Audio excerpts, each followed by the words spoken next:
So, lads, today we are going to be talking about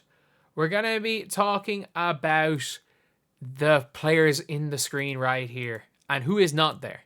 Who is not there that is under contract and has been talking about wanting to stay, has been tweeting at the Fever fans and has been saying and doing stuff that a lot of people are pissed off with, realistically. And it's Nalyssa. It's Nalyssa Smith. And I'm sorry, hashtag free her. 10 toes down, hashtag free her. Let her go. Let her go. I think she's gone. She is 100% gone. Like, if you type in Nalyssa Smith on Twitter right now, everything is just, how is this the number 10 pass of the season? What is going on? This was given as number 10 in the season. But if I'm Nalyssa Smith, I publicly request a trade. Nalyssa Smith, you are finally going to be off the team. And then Stephanie White, she went out there and said she wants players that can embrace their roles. She literally goes, everything was anti Nalyssa Smith. She was like, we want players that will fit in seamlessly with our core three, which includes Kelsey Mitchell. We want players to fit in seamlessly with the core three. We want players that will play a role and will embrace their role. And we want players that will fit in with the culture and the team. And by the way, I'm not saying fit in with the team. You could very much see. You can very, very much see that Nalyssa Smith and the team got on together. I do not want to say there was any sort of a rift between Nalyssa Smith and the Indiana Fever. It's very clear she liked her teammates liked her. But the problem is that, again, she talked about defense, needing people for defense, and when you can't really talk about the culture when you've got one of the laziest defenders. And Nalyssa Smith shouldn't be one of the worst defenders. She's a good shot blocker. She's quick enough laterally. The problem is that she gets in the good position and then something goes off in her head. I need to jump and turn my body for no reason. Whenever somebody cuts, I need to get in a position for a block, even though I'm not athletic enough to block. Like, she tries to jump, like, I don't know why sometimes she gets it in her head that she's prime Dwight Howard. Like, sometimes when she takes off looking like she's going to yam it from outside the key. Like, but you can see that just the way that Stephanie White was saying it, they want to build around those three and have everyone being role players.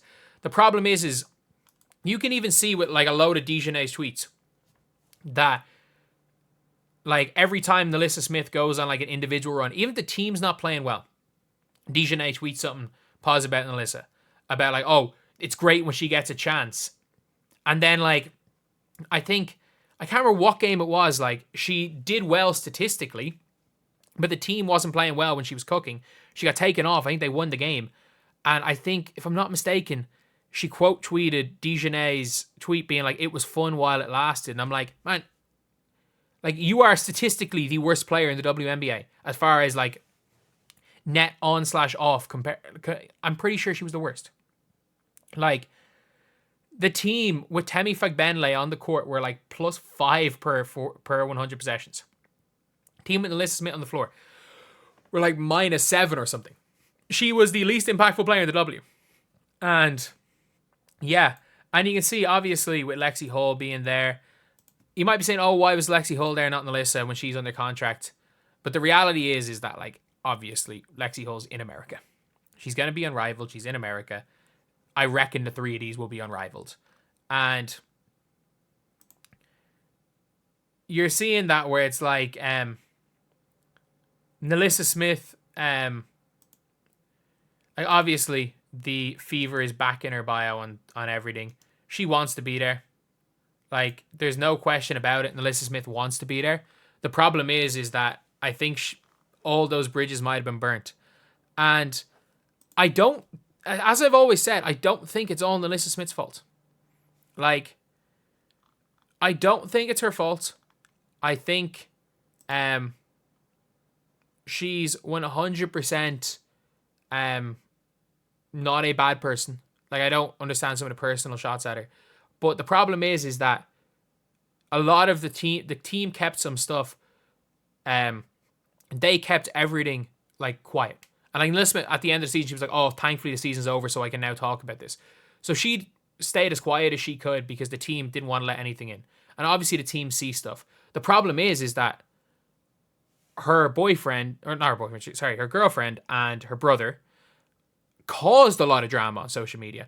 And the problem is, if your family and the people you're going home to have Twitter fingers and you're hearing, you can't get away from it. Like, for all of these other players, they can just delete the Twitter app on their phone and they don't really see anything. Whereas for Nalyssa, she has to go home to Dijonay fighting with fans of her team. She has to go home to her brother fighting with fans of her team. And it's very clear there's a reason why Chrissy Sides talked, even though Chrissy Sides didn't like Nalyssa Smith, Chrissy Sides kept talking about their big four.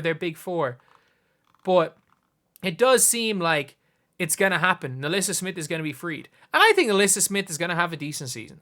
Like, I think she's going to have a much better season playing for a team without any of the distractions. But this is the first time where it's like, okay, I think she's gone. Like, I was starting to be like, you know what, maybe. Just maybe she ends up staying. Because obviously she's going to be used if there's a Satu trade. Like, that's a given. If there is a Satu trade, then Nalyssa Smith is going to be in it. Because she still has more value than, well, Grace Berger. And she has less value to Fever and Grace Berger and more value to another team. But we're now seeing it from this interview that, no, she's gone. Like, she is gone. Because every single thing that she described wanting to build around Kelsey Mitchell, Caitlin Clark, and Aaliyah Boston is the opposite of what Nalyssa Smith is. Like, Nalyssa Smith is not a player that can fit in. She has to fit out. Like, she has to be one of the first 2 or 3. Like, she doesn't have to be a number 1 option, but, like, she can't be the number 4 option, for example. Like, you can't have Nalyssa as, like, the 4th option and expect her to do anything. Like, she is a bad 4th option. She's a fine number 1 option. The problem is that you see it in the NBA with, like, your Isaiah Thomases of the world, where it's like, if they're the number 1 option, you can be a decent team if you build around them. But when they go to, like, the 3rd option, their positives, as in being a high volume scorer, are lessened because they don't have the ball as much, whereas all the negatives they have are amplified because when you're the 3rd or 4th option, you have to do more of the little things, and Nalyssa Smith does not do one of the little things well. And I think that's the problem is with that situation.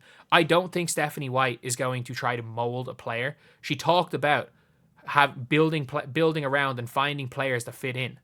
She is not going to try mold a player to fit in. So I cannot see Nalyssa Smith being there, and the press conference effectively said as much.